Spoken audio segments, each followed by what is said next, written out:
Hello friends, आप सभी का स्वागत है गामा चैनल पर। आज मैं आपको पिछले पूरे हफ्ते के करंट अफेयर्स के इम्पॉर्टेंट एंड सेलेक्टेड क्वेश्चंस बताने जा रही हूँ। इनके आंसर्स एंड एक्सप्लेनेशन जानने के लिए वीडियो एंड तक ज़रूर देखें। वीडियो के नोट्स बनाने की आपको कोई ज़रूरत नहीं है। नोट्स आप इजीली हमारे टेलीग्राम चैनल से डाउनलोड कर सकते हैं। इनके सभी लिंक्स हमारे डिस्क्रिप्शन बॉक्स में दिए गए हैं। So let's start. पहला क्वेश्चन है, प्रधानमंत्री नरेंद्र मोदी ने लोकल स्पेस रिलेटेड इंडस्ट्री को बूस्ट करने के लिए इंडियन स्पेस एसोसिएशन भारतीय अंतरिक्ष संघ की शुरुआत किस तारीख को की? ऑप्शंस आपके सामने हैं। इसका आंसर है बी 11 अक्टूबर 2021। बात करते हैं इंडियन स्पेस एसोसिएशन की। ये एक एसोसिएशन है of all space and satellite companies of India, जो कि आने वाले समय में इंडिया को स्पेस एरेना में आत्मनिर्भर एंड टेक्नोलॉजिकली एडवांस बनाएंगे। इस एसोसिएशन के फाउंडिंग मेंबर्स हैं Larsen and Toubro, Nelco, OneWeb, Bharti Airtel, map my India, Walchand industries and Ananth technology limited. Other core members है Godrej, Hughes India, Azista BST aerospace private limited, BEL, Centum electronics and Maxar India. इस association के director general हैं lieutenant general Anil Bhatt. हाल ही में हुए Turkish grand prix formula 1 motor race किसने जीती है? इसका आंसर है ए वेल्टरी बॉटस। इस इवेंट का वेन्यू है Istanbul park in Turkey.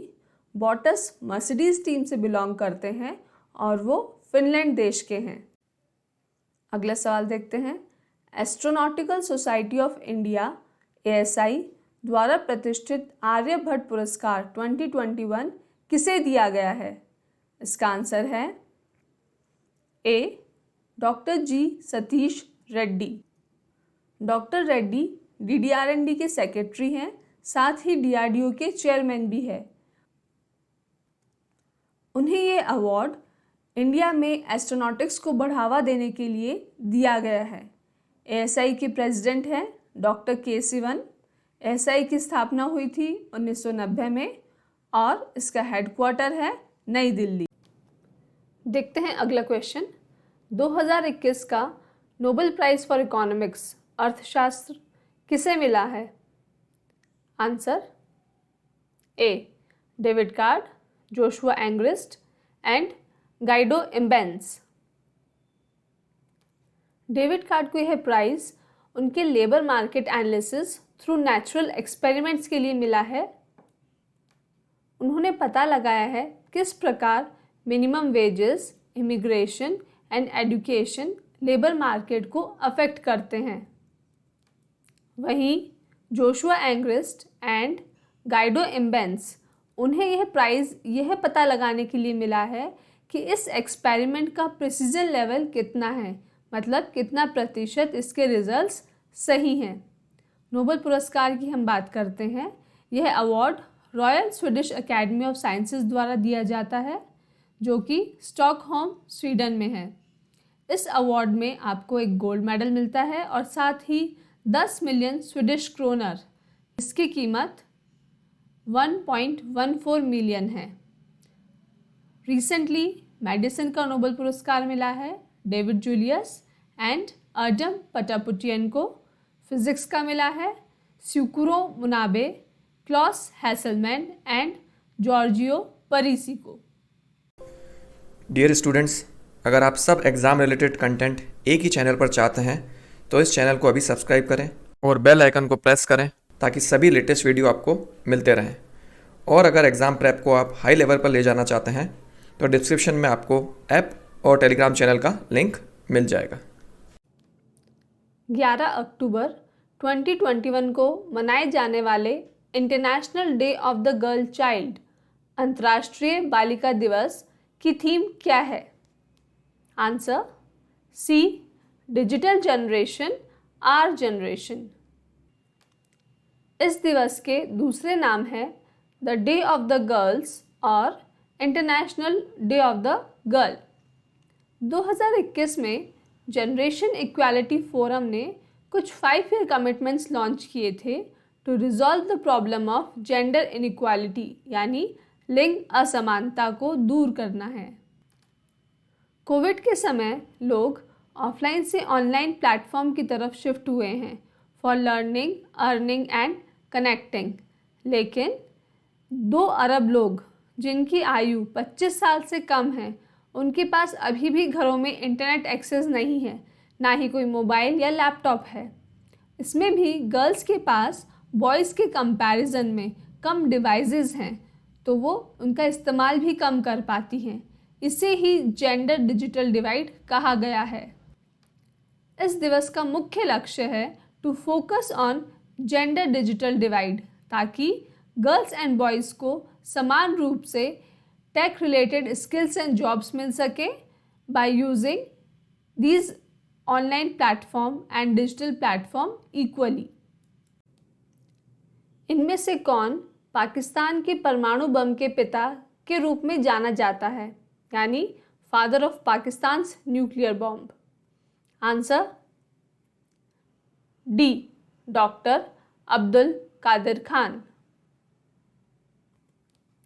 Doctor Khan का निधन 10 अक्टूबर 2021 को हुआ। यह वो पहले पुरुष थे जिन्होंने पाकिस्तान को वर्ल्ड का पहला इस्लामिक न्यूक्लियर पावर बनाया। खान का जन्म 1936 में भोपाल में हुआ और पार्टीशन के बाद ये पाकिस्तान शिफ्ट हो गए।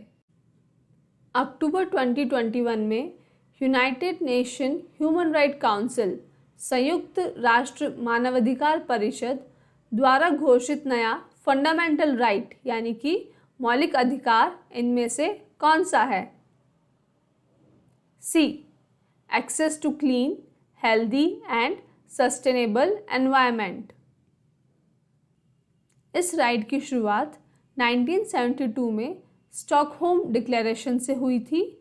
इस रिजोल्यूशन को प्रपोज किया गया है Costa Rica, Maldives, Morocco, Slovenia and Switzerland द्वारा। यह रिजोल्यूशन 43 वोट से पास हुआ है। यहीं India, China, Japan and Russia को वोट करने से मना कर दिया गया था। यह रेजोल्यूशन सभी कंट्रीज़ को एनकरेज करता है to improve their environment and keep it pollution free so that people can enjoy this right. United Nation human right council की बात करते हैं। यह एक यूनाइटेड नेशन ऑर्गेनाइजेशन है जिसके 47 मेंबर्स हैं जो 3 इयर्स के लिए इलेक्ट किए जाते हैं। इसकी स्थापना 15 मार्च 2006 को हुई। इसका हेडक्वार्टर जेनेवा, स्विट्ज़रलैंड में है। इसका प्रेसिडेंट है नज़हत शमीम खान। अगला क्वेश्चन, इनमें से किस राज्य के कन्याकुमारी लौंग को जीआई टैग मिला है? Answer D, Tamil Nadu. यह लौंग की किस्म तमिलनाडु में कन्याकुमारी डिस्ट्रिक्ट के पहाड़ों पे पाई जाती है। इसे जीआई टैग मिलने का कारण था इसमें ऑयल की मात्रा बहुत ज़्यादा है, साथ ही इसकी खुशबू बहुत अच्छी है। जीआई यानी कि ज्योग्राफिकल इंडिकेशन एक नाम है, एक साइन है जिससे पता चलता है कि यह प्रोडक्ट किस लोकेशन को बिलोंग करता है। लोकेशन मतलब कोई शहर, कोई पर्टिकुलर रीजन या कंट्री। इंडिया में सबसे पहला जीआई टैग मिला था दार्जिलिंग चाय को 2004-05 में। कर्नाटक के पास सबसे ज़्यादा 42 जीआई टैग्ड प्रोडक्ट्स हैं। देखते हैं अगला सवाल, इनमें से किसने चीफ इकोनॉमिक एडवाइज़र, मुख्य आर्थिक सलाहकार के पद से इस्तीफा दिया है? आंसर इज ए, केवी सुब्रमण्यन। कृष्णमूर्ति वेंकट सुब्रमण्यम ने यह चार्ज लिया था 7 दिसंबर 2018 में। उनका 3 साल का टेन्योर पूरा हो चुका है और वो वापस एकेडमिक्स में रिटर्न करना चाहते हैं, इसलिए उन्होंने इस्तीफा दिया है। चीफ इकोनॉमिक एडवाइज़र जो होता है ये हेड होता है of economic division of department of economic affairs, ministry of finance and government of India.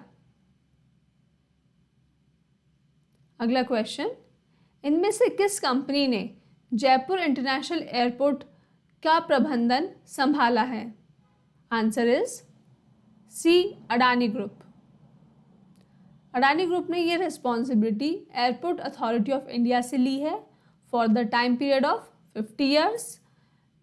Airport director JS Balhara ने एक सिंबॉलिक की के फॉर्म में ये एयरपोर्ट हैंडओवर किया है chief airport officer Adani Jaipur international limited Vishnu Jha को। इससे पहले अडानी ग्रुप ने गुवाहाटी का एयरपोर्ट टेक ओवर किया है और आने वाले कुछ समय में तिरुवनंतपुरम का एयरपोर्ट भी टेक ओवर कर लेंगे। इस प्रकार अडानी ग्रुप के पास 3 एयरपोर्ट का मैनेजमेंट होगा। इनमें से कौन संस्मरण द कस्टोडियन ऑफ ट्रस्ट के लेखक हैं? Answer B, Rajneesh Kumar. Rajneesh Kumar SBI के पूर्व चेयरमैन हैं। यह बुक पब्लिश की है पेंगुइन रैंडम हाउस ने। यह बुक इंडियन फाइनेंशियल सिस्टम के बारे में बताती है। साथ ही रजनीश कुमार जी की जर्नी एक छोटे से शहर मेरठ से कैसे वो PO बने SBI में 1980 में और कैसे वो चेयरमैन बने 2017 में, इस बारे में बताती है। FIFA under 17 women world cup 2022 का मैस्कॉट शुभंकर क्या है? Answer B, Ibha. इभा एक एशियाटिक लायनेस है जो कि विमेन पावर को रिप्रेजेंट करती है। यह टूर्नामेंट 11 से 30 अक्टूबर 2022 को होगा। इभा एक स्ट्रॉन्ग, प्लेफुल और चार्मिंग एशियाटिक लायनेस है जो कि दूसरे वुमेन को भी इंस्पायर और एनकरेज करती है for team work, resilience, kindness and empowering each other. किस देश ने दुनिया की पहली सेल्फ ड्राइविंग ट्रेन लॉन्च की है? Answer D, Germany. German rail operator Deutsche ban and industrial group siemens ने इस ट्रेन को लॉन्च किया है। इसे हैम्बर्ग सिटी में लॉन्च किया गया है। यह प्रोजेक्ट हैम्बर्ग के modernisation of rapid urban rail system का पार्ट है। यह जो ट्रेन्स रहेंगी इनके लिए 1 किलोमीटर भी नया ट्रैक नहीं बिछाना पड़ेगा। यह टोटली ऑटोमेटिक ट्रेन सिस्टम है। इनमें से किसे भारत पे के चेयरमैन यानी कि अध्यक्ष के रूप में नियुक्त किया गया है? Answer is C, Rajneesh Kumar. Rajneesh Kumar पे हमने पहला क्वेश्चन भी देखा था। He is the writer of custodian of trust. ये SBI के पूर्व चेयरमैन हैं। मिस्टर कुमार भारत पे के टॉप ऑफिशियल्स के साथ मिलके इस कंपनी के बिजनेस एंड रेगुलेटरी इनिशिएटिव्स देखेंगे, साथ ही long term and short term strategy में भी पार्ट लेंगे। भारत ने निम्नलिखित में से किस देश के लिए 200 मिलियन की लाइन ऑफ क्रेडिट की घोषणा की है? देखते हैं आंसर बी, किर्गिस्तान। यह अमाउंट किर्गिस्तान में कुछ small but high impact projects जिनकी ज़रूरत कम्युनिटी डेवलपमेंट के लिए बहुत ज़्यादा है उसके लिए दिया गया है। Recently external affairs minister S Jaishankar ने किर्गिज़ के लीडर्स के साथ वार्तालाप की to boost bilateral ties and they talked about defence cooperation and global issues like Afghanistan. इनमें से किसे प्रधानमंत्री मोदी जी का सलाहकार यानी कि एडवाइज़र नियुक्त किया गया है? आंसर सी, अमित खरे। आइए अमित खरे के बारे में जानते हैं। यह 1985 बैच के रिटायर्ड IAS ऑफिसर हैं झारखंड कैडर से, जो लास्ट मंथ ही रिटायर हुए हैं from the post of higher education secretary. He is the man behind National Education Policy 2020 and also for bringing key changes in Information and Broadcasting Ministry. निम्नलिखित में से किसे 22वां Lal Bahadur Shastri national award 2021 मिला है? Answer D, doctor Randeep Guleria. इस award की शुरुआत 1999 में हुई थी। यह अवार्ड दिया जाता है business leaders, management practitioner, public administrator, educator और इंस्टीट्यूशन बिल्डर्स को।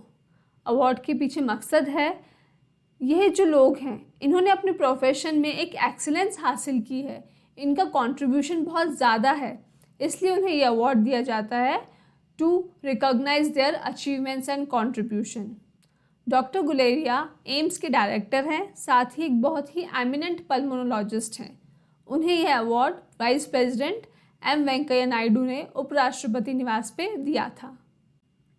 इनमें से किस तारीख को international day for disaster reduction, आपदा न्यूनीकरण, मनाया जाता है? आंसर इज ए 13 अक्टूबर। कोई भी दिवस हम मनाते हैं तो उसके पीछे मकसद रहता है कि लोग उस चीज़ को लेकर के अवेयर हो। यहाँ पर भी वही रीज़न है इसको मनाने के पीछे कि ग्लोबली लोग रिस्क को लेकर के अवेयर रहें और हमेशा डिज़ास्टर यानी कि आपदा को कम करने की कोशिश करते रहें। 2021 की थीम देखते हैं, international cooperation for developing countries to reduce their disaster risk and disaster losses. अगला सवाल देखते हैं, इनमें से किस बैंक को direct and indirect tax collect करने के लिए आरबीआई ने अधिकृत किया है? Answer is C IndusInd bank. IndusInd bank ये टैक्स कलेक्ट करेगा on behalf of central board of direct taxes CBDT and central board of indirect taxes and customs CBIC. IndusInd bank के कस्टमर्स डायरेक्ट और इनडायरेक्ट टैक्सेस पे कर सकेंगे through Indusnet and Indus mobile. IndusInd bank अब एक authorised RBI का agency bank है जो कि गवर्नमेंट बिजनेसेस कंडक्ट करेगा। इनमें से किस तारीख को इंटरनेशनल ई वेस्ट, अंतर्राष्ट्रीय ई अपशिष्ट दिवस मनाया जाता है? आंसर इज ए 14 अक्टूबर। इस दिवस का मुख्य लक्ष्य है ई वेस्ट को सही तरीके से डिस्पोज करना by using reuse, recovery and recycling techniques. 2021 में इसकी थीम है consumer is the key to circular economy. देखते हैं अगला सवाल, India's first Atal community innovation centre, Atal सामुदायिक नवाचार केंद्र किस शहर में शुरू किया गया है? Answer is D Jaipur. Jaipur में विवेकानंद ग्लोबल यूनिवर्सिटी में इसका इनॉग्रेशन हुआ। यह इंडिया का पहला ऐसा सेटअप है जो कि government of India, Atal innovation mission and NITI Aayog ने तैयार किया है। इसका ऑब्जेक्टिव है राजस्थान के hard working, passionate and courageous businessman को बढ़ावा देना ताकि वो बिजनेस को नई ऊंचाइयों तक ले जा सकें। देखते हैं अगला सवाल, इनमें से कौन सी तारीख को वर्ल्ड स्टैंडर्ड्स डे, विश्व मानक दिवस मनाया जाता है? Answer is C 14 October. Again the aim is to raise awareness, लोगों को इसके बारे में अवेयर करना। 2021 में इसकी थीम है standards for sustainable development goals, shared vision for a better world. इनमें से किसे ओयो के इंडिपेंडेंट डायरेक्टर, स्वतंत्र निदेशक के रूप में नियुक्त किया गया है? Answer is a Deepa Malik. Deepa Malik एक इंडियन एथलीट है जिन्हें 2016 पैरालंपिक गेम्स में सिल्वर मेडल मिला था। ओयो का फुल फॉर्म है ओरेवल स्टेज लिमिटेड और यह एक हॉस्पिटैलिटी फर्म है। इसके जगह जगह होटल्स हैं। ओयो में 3 इंडिपेंडेंट और एक नॉमिनी डायरेक्टर होता है। रितेश अग्रवाल ओयो के करंट चेयरमैन है। भारत सरकार ने हाल ही में किस कंपनी को महारत्न स्टेटस दिया है? Answer is a PFC, power finance corporation limited. PFC को यह अवार्ड उसके पिछले 3 साल के एक्सीलेंट फाइनेंशियल परफॉर्मेंस के लिए मिला है। पीएफसी की स्थापना 1986 में मिनिस्ट्री ऑफ पावर द्वारा की गई थी। यह इंडिया की लार्जेस्ट इंफ्रास्ट्रक्चर फाइनेंस कंपनी है जिसके फंड्स एक्सक्लूसिवली डेडिकेटेड है for power sector. Maharatna status किसी भी कंपनी को ज़्यादा ऑटोनॉमी एंड अथॉरिटी देता है। जिस किसी भी PSU के पास महारत्न स्टेटस है वह अपनी नेटवर्थ का 15% हिस्सा किसी भी प्रोजेक्ट में बिना गवर्नमेंट ऑफ इंडिया की परमिशन के कर सकता है। PFC 11वीं महारत्न कंपनी है। इसके अलावा जो 10 महारत्न कंपनी है, आइए उनके नाम देखते हैं। भारत हैवी इलेक्ट्रिकल्स लिमिटेड भेल, Bharat petroleum corporation limited BPCL, coal India limited CIL, gas authority of India limited GAIL, Hindustan petroleum corporation limited HPCL, Indian oil corporation limited IOCL, national thermal power corporation NTPC, oil and natural gas corporation ONGC, power grid corporation of India and steel authority of India SAIL। देखते हैं sports का एक महत्वपूर्ण question. निम्नलिखित में से कौन एक दिवसीय शतक लगाने वाले सबसे कम उम्र के बल्लेबाज बन गए हैं? आंसर A. Amy Hunter. Amy Hunter Ireland country से बिलोंग करती हैं। इन्होंने जिम्बाब्वे के अगेंस्ट 121 रन बनाए हैं। इसी के साथ ये मैन एंड वुमेन कैटेगरी की youngest batter to score an ODI century बन गई हैं। एमी का यह चौथा ODI मैच था एट द एज ऑफ 16। उन्होंने मिताली राज का प्रीवियस रिकॉर्ड तोड़ा है। मिताली राज ने 1999 में आयरलैंड के खिलाफ सेंचुरी लगाई थी when she was 16 years 205 days old. देखते हैं अगला सवाल।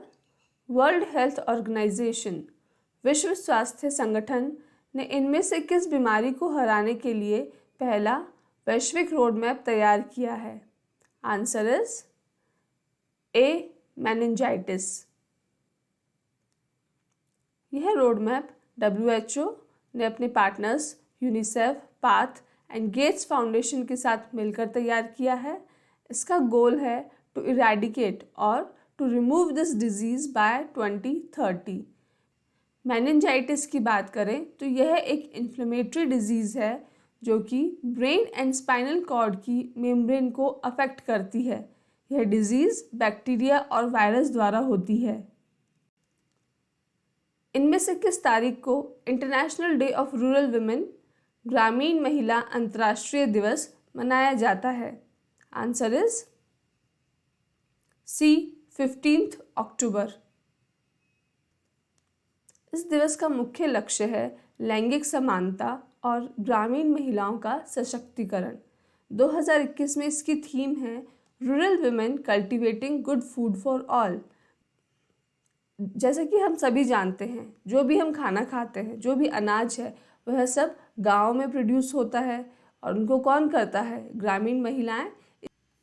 इसीलिए इस साल की थीम ये है।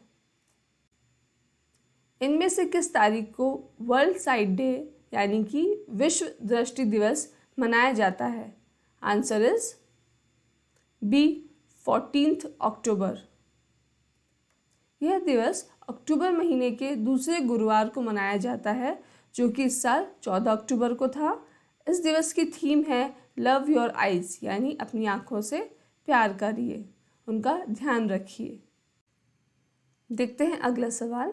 वित्त मंत्री निर्मला सीतारमण ने इनमें से किस शहर में IMF समिति की पूर्ण बैठक में भाग लिया?